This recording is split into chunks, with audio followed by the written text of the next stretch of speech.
I've been asked to talk a bit about how we might create spaces for spiritual conversation, how we might, as a group, prayerfully choose our way of proceeding this week. And I'd like to begin with a prayer from Michael Hansen. Dearest Lord, companion on the road, here we are, gathered to listen. Open our ears, our whole being, that we may become a listening presence to each other, that we may enjoy the gift of our shared ministry. Give us the generosity to listen with openness, the wisdom to understand what is heard, the strength to be changed by what is shared, the listening that never judges, the curiosity of a child, the prudence to know when not to speak, the surrender that treasures silence after word. Enliven in us the freedom to let mystery be, the joy to celebrate new discovery, the readiness for laughter when it arises, and the grace to listen with humble love and the awe to hear you speaking in us. Amen. So I would like to begin with some COVID Zoom apologies. This is not the way that I had been hoping to be with you. It's not the session that I had planned. It was actually supposed to be a much more interactive session because, to be honest, I'm a little intimidated speaking to you all because I realize that in the room there is a great amount of wisdom and experience. And I had been hoping that we could kind of collectively draw on that. But that's a little bit more difficult to do on Zoom. So I was reminded of one of my favorite philosophers. I'm a former philosophy professor. This is Ludwig Wittgenstein here on the screen, looking equally disappointed. And one of the things he said is that the job of a philosopher is to assemble reminders for a particular occasion. And so that's how I tried to adapt what I will be doing with you today, is assembling reminders, hopefully calling to all of your minds and hearts things that you already know, but that you might be able to go a little bit deeper in. So although it's not the session that we had hoped, it is perhaps the session that we need. And why do I say that? Because I think there's two dangers when we talk about spiritual conversation. And the first is that we can think of it as a special technique or a stand-alone process. And we imagine it being done by very holy participants in an ideal setting. It sort of calls to mind Ignatius and the first companions there, coming together to discern. And we don't imagine it's for us, not at least for everyday business, and especially on Zoom. So perhaps the gift of this time is to stretch ourselves, because we can be inclined to think that these companions, these holy people that did conversation, were not like us. Here's a quote: "A blur of romance clings to notions of spiritual conversation," and Ignatius and his companions, as though, of course, God should reveal himself, if at all, to these simple people, these Sunday school watercolor figures, while we now are various, complex, full at heart, and we are busy. But the author goes on, "But so I see now were they. Who shall ascend into the hill of the Lord, or who shall stand in his holy place? There is no one but us. There was no one to send, nor a clean hand, nor a pure heart on the face of the earth, nor in the earth, but only us, a generation comforting ourselves with the notion that we've come at an awkward time, a time of pandemic, a Zoom time, and we ourselves unfit, not yet ready, having grown exhausted, unable to seek the thread, weak and involved. But there is no one but us, and there never has been. Annie Dillard's point is that we can romanticize these holy people who did discernment and spiritual conversation and think that it's not us, that we're too busy, we're too challenged. But they were as challenged, if not more, than us. So I want to invite us today to think about spiritual conversation for us, that it is not a standalone process. It's not something for use just at special moments in ideal settings, but that it can become part of our everyday way of proceeding, even and perhaps especially in challenging times like ours, across challenging medias like Zoom. And the question I want us to kind of raise is, how do we as leaders foster the values, the practices, the habits, and the culture that enables us as a community consistently to listen and be guided by the Spirit? What we're going to do this afternoon is to try to go through a process where we can practice that ourselves.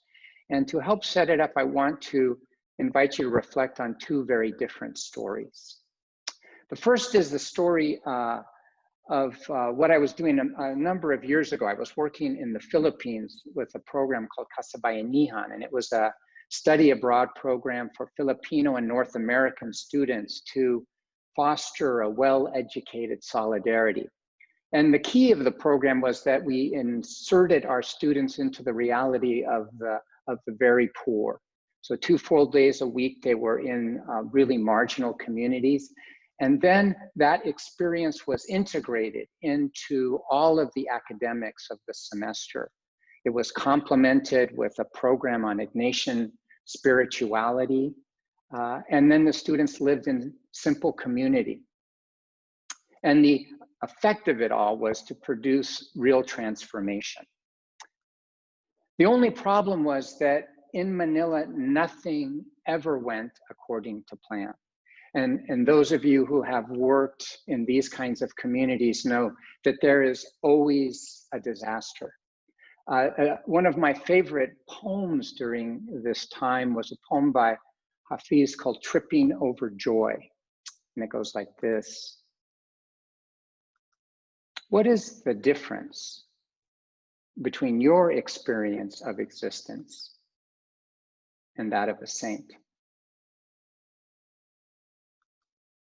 Well, the saint knows that the spiritual path is a sublime chess game with God, and that the beloved has just made such a fantastic move that the saint is now continually tripping over joy and bursting out in laughter and saying, I surrender.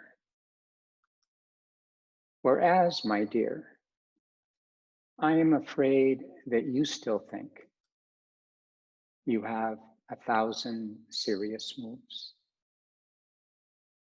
One of the dangers of leadership is as we get into positions of more power and control, we can easily think we have 1,000 serious moves.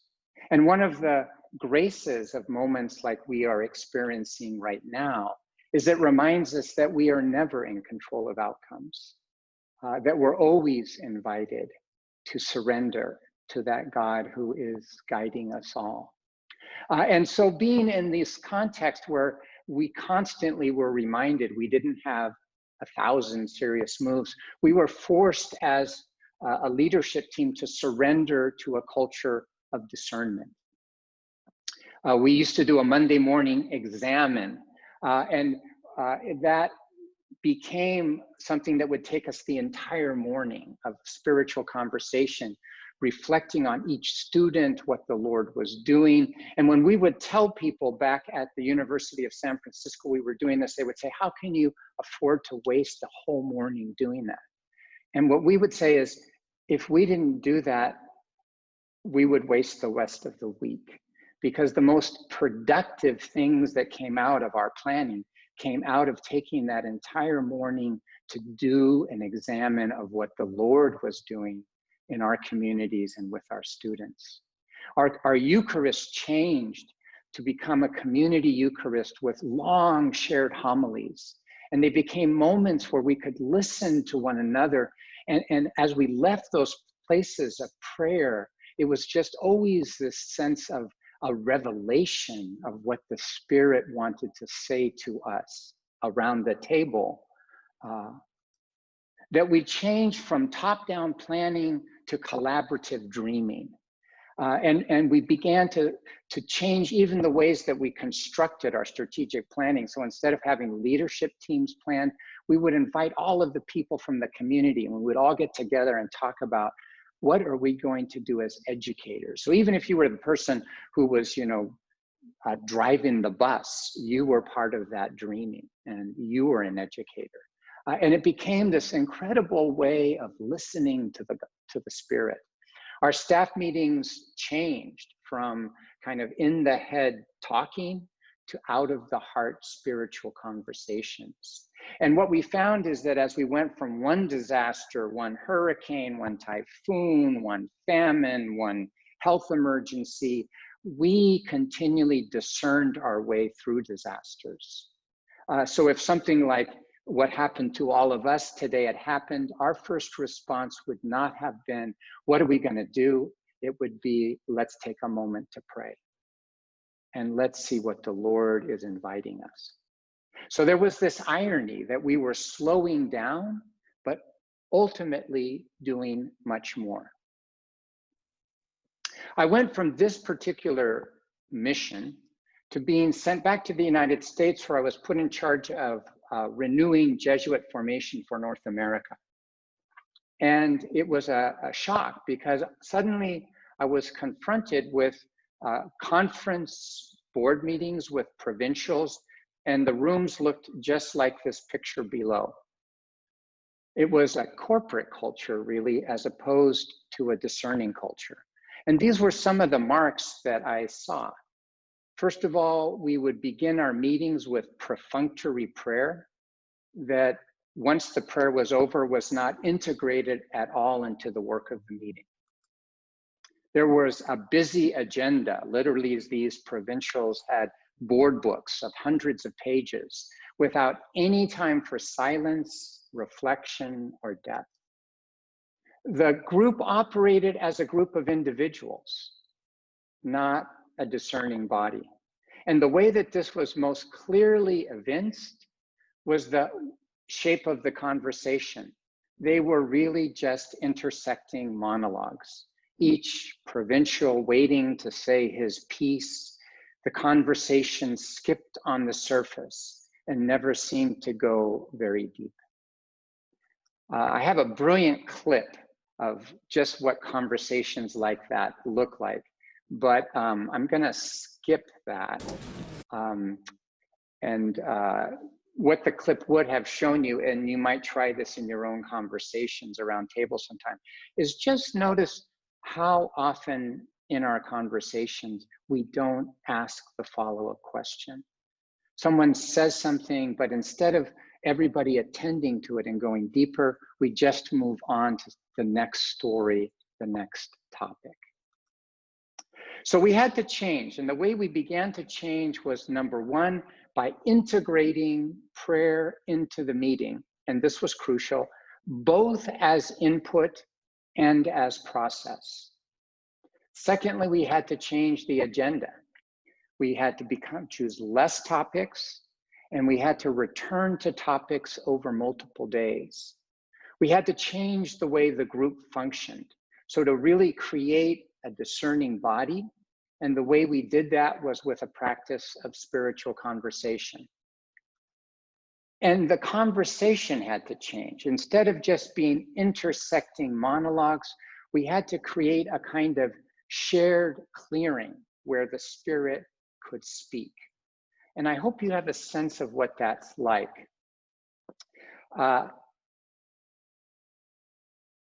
I'm going to invite you to think for a moment, how do we listen to one another? And when you listen, where is your attention? As I said, oftentimes, if you're around a dinner table or at a dinner party, what you hear are intersecting monologues. And in such a conversation, the focus is primarily on myself. Others provide cues for me to express my opinion. But in contrast, we can have very different sorts of conversations. Here I want to show you a clip from a film about the life of Ignatius. The context of the clip is Ignatius has just gone through the beginning of his conversion process. He's recovering from having his leg shattered at Pamplona, and he's beginning to imagine a different kind of life. His brothers, in order to get him back on to his old self, have brought him to a brothel where he used to frequent before his conversion. And I invite you to watch this clip.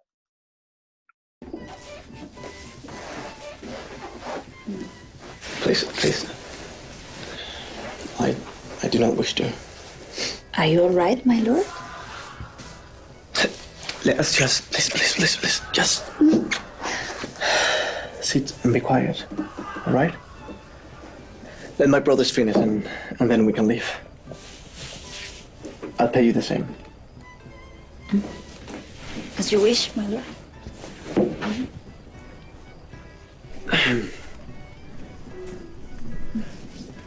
So you've been doing this long? Long enough. You were my third customer back in the day, my lord, if you remember. And do they treat you well here? Better than at home, I can't complain.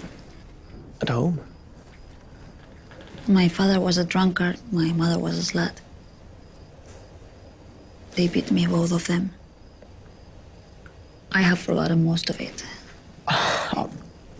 I'm sorry about that. It must have been hard. It got better after my father died. When I moved here, I had nothing on my feet. Now I have a bit of money saved. I make dresses. You made this dress? Yes. It's beautiful. Thank you. One day I'll go off and become a seamstress or something. Something respectable. It's my dream. And why not now? Why not now? Yes? Yeah, why not now?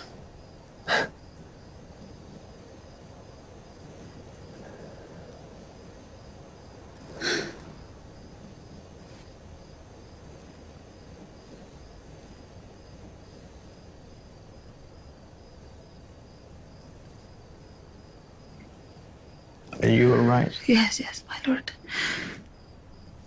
Sorry. Oh, don't be sorry. You are the first person I have spoken to in a long time that does not want me to get naked and then leave. I don't know if I can live this life.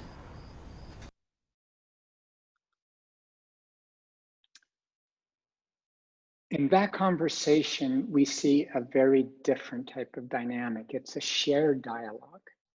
And there's a focus not on what I'm going to say next, but on being present and available to what is being shared. There's that incredible moment when Ignatius says, why not now? And there's a sense of him from a privileged family with all kinds of possibility.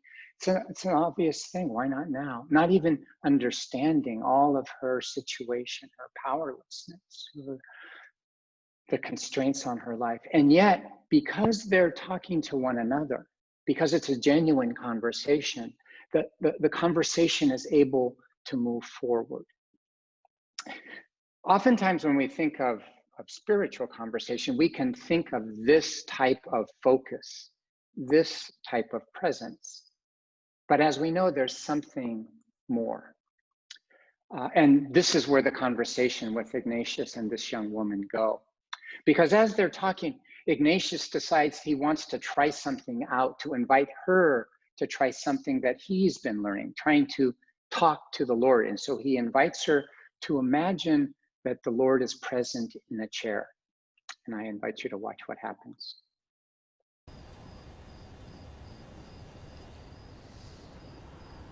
He's looking at me.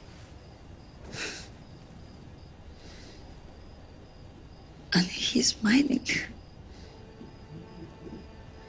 A very kind smile. And he's looking at me like he's been doing it for all my life.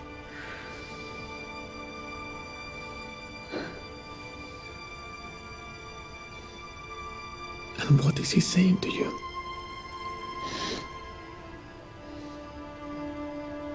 That he understands me. That he loves me. That he does not care where I've been, he just cares where I'm going.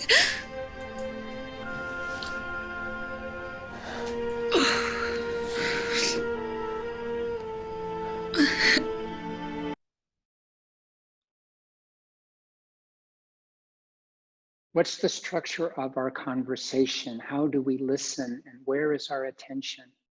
In this moment, what we really see is not a dialogue, but a kind of receptive trialogue. That there's a focus on being present and available, not just to what is being shared, but also being attentive to a larger life and freedom that's trying to speak. That in a very real sense, the Spirit is coming into that conversation. Now, in some ways, in this scene, it's a little artificial, but I think we all know that moment when, for example, we're doing spiritual accompaniment or having a graced conversation, where we realize that our conversation is creating a kind of clearing into which a new life can be disclosed. It's that moment where the transcendent becomes immanent, where we hear God speaking through one another. And as we listen to one another, we are attending to where is that life that wants to live in us. I want to share a quote from John O'Donohue talking about great conversations. And the question is, when is the last time that you had a great conversation? A conversation which wasn't just two intersecting monologues, which is what passes for conversation a lot in this culture. But when had you last a great conversation in which you overheard yourself saying things that you never knew you knew, that you heard yourself receiving from somebody words that absolutely found places within you that you thought you had lost, and a sense of an event of a conversation that brought the two of you onto a different plane. And then fourthly, a conversation that continued to sing in your mind for weeks afterwards, you know? And I've had some of them recently, and it's just absolutely amazing. They're, like as we'd say at home, they're food and drink for the soul, you know? It's a wonderful quote. And I want to highlight 4 points that O'Donohue is making.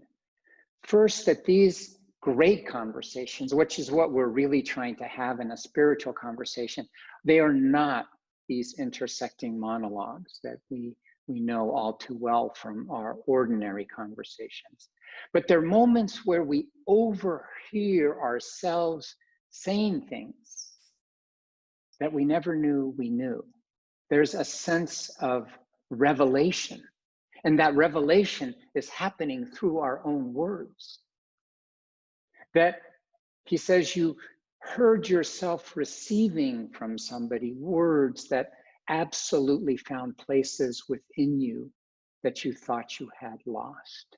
It's a sense of gift, that somehow this language is helping you to recover places deep in yourself that you thought were gone. There's a sense of gratuity and grace to it.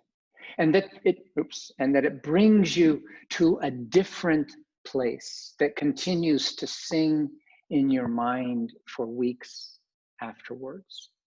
I think we all know what those kinds of conversations are like. And that's really what we're aiming for. At lunch, I was talking to two of my companions that are in the class.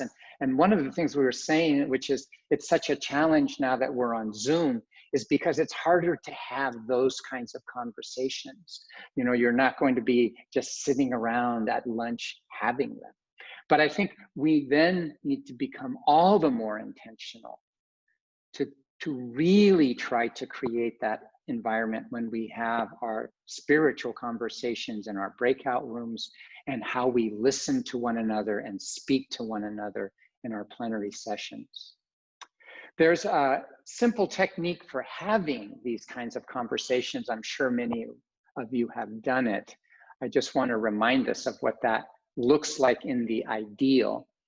A spiritual conversation in rounds always begins with prayer, because until we open our heart to the Spirit and listen to what the Lord might want to say to us and through us, we really have nothing to bring to the conversation in the group. And it's very important to take the time to really have that colloquy at the end of your prayer and to journal. What is the key fruit of this conversation, this time of prayer, that I want to come and bring to the others? Then you would gather in a group, and in the first round, to go around the circle and have each person succinctly share what came out of their prayer. And there's an art to it, to speak and to really share the grace. We take a moment of silence, and then in the second round, to listen to how we're being consoled as a group. So notice what's happening. We're going from everyone sharing my individual consolation and grace to beginning to see how are we collectively being consoled. And to do this, each person shares, how was I moved as I listened to the others? This is incredibly difficult to do. I watch as we try to do that here in the Curia. And it often strikes how often people go back into their heads. They can't stay with the movement. How was I moved as I listened? And sometimes that's difficult because they're not listening in that way that invites the Spirit. And I'll say a bit more about that in a minute. There's a moment of silence. And then in the third round, it's really a moment of discernment where the group says, okay, as we've heard this group consolation, what is emerging? How is the Spirit moving among us? What are we being called to do? To make spiritual conversation in rounds work, there's really two key skills: to speak intentionally and to listen contemplatively. And let me say a word about each of those just to remind us of, I think, things we all know. Intentional speaking, when you are in your small group, what you are being invited to share is not your best idea. It's not your incredibly clever insight. What you are being invited to share is consolation. What moved me in my prayer, that sense of a spiritual movement? What was it from my time of prayer that seemed most significant? And what might the Spirit be inviting me to share? And it's key to take time to organize your thoughts so that you can say it succinctly in 2 or 3 minutes. It's almost the way you would prepare when you go for spiritual accompaniment. This is what the Lord has been doing. And then when we listen to one another, we have to listen in a contemplative way, to really be available and present. That sense of eye contact is really critical. Although you'll be on Zoom when you go into these breakout sessions, I really encourage you to look at the person who's speaking, look into your camera and give that sense, give the same kind of feedback that you would give if someone were speaking in presence. Listen, and this is key, not just with your head, but with your heart. In other words, attend to how are you being moved? Where do you feel that your heart leaps with energy when someone says something, or you feel like, ah, yes, that's what needs to be said. This is why we're here. So that sense of paying attention to your own spiritual movements. Where do you feel consoled, energized, hopeful? I remember when I was in the novitiate, a second-year novice, I was in my first year, told me, you know, the key to this Jesuit life, this key to Jesuit accompaniment is whenever you're listening to someone to pray. And I remember at the time being so confused because I thought, like, how am I supposed to be listening and praying? And I was thinking, am I supposed to be saying, Hail Mary, full of grace, as I'm listening to this person? And it took me years to learn that wonder of listening to another person in the presence of the Lord, and inviting that presence into the conversation, and really attending to what is the Lord trying to say in and through this person. That's what we're really listening for, and it's that we want to share when we get to the second round. Now that 3-round sharing is the ideal. But the point of our exercise this afternoon was to remind us that we don't always need to follow this ideal 3-round model of spiritual conversation. In fact, oftentimes we aren't trying to come to a particular discernment where we need that 3rd round. So that we wanted to give you an experience of how to adapt that process and to adapt it for prayerfully creating a discerning community for this week. So I prepared a handout for you, and I want to just briefly say a word about that handout and then send you off to your prayer. You'll have about 40 to 45 minutes of prayer. So what I'm inviting you to do is to really take time to become aware of God's presence, a God who has plans for you, and a God who has led you to this place and time, a time where we're in the midst of a pandemic, where we're gathering on Zoom, and for some reason, God providentially calls us here. And to take time and really listen to God's hopes for you, and for this week for all of us. And ask, Ignatius always reminds us, ask for a grace. And the grace that I would like you to ask for is to hear and to know more clearly how God wants to work in your life and in the life of our group. And in light of God's desires, to reflect on how we then are called to create a shared community of learners in the week ahead. It's so easy, you know, as you come to a course like this to be, okay, I'm judging, what are they going to say? Is it going to be new? And to completely miss the point that God is here and God brought us here and God brought us here together. And there's something great that could happen. As you move into that space, I invite you to try to concretize these feelings by looking at 2 dimensions. First, individual hopes and values and behaviors. Look at yourself. What are my hopes for myself? So begin by asking, you know, what hopes come to my heart for the weeks ahead? What mindset, attitudes, and values do I feel called to embrace? And then how do I translate these hopes into concrete behaviors? So again, I was sitting with somebody at lunch and he was very funny. He said, oh yeah, I know when you're gonna send us off to pray, I just have to really resist going to check email. But I so appreciated both his humor and his vulnerability, because we all know that we're just so inclined to do that. But if we do it, then we miss the moment. Behaviors like listening contemplatively, not checking our phone in the midst of a Zoom conference. So tempting to do. Being present, taking the risk to be vulnerable. And then I invite you to go a little bit deeper and to think about your hopes for the community. What kind of community do you hope we will become? And what is the Lord trying to foster in us as a group? What kinds of values? And then to ask, what kinds of processes do we want? For example, using a process of spiritual conversation, or making sure everyone's voice is heard, giving space for introverts. See where you go. But we're going to send you off now for about 40 minutes of prayer. Then you'll have time for your break. I'm going to stop the sharing here.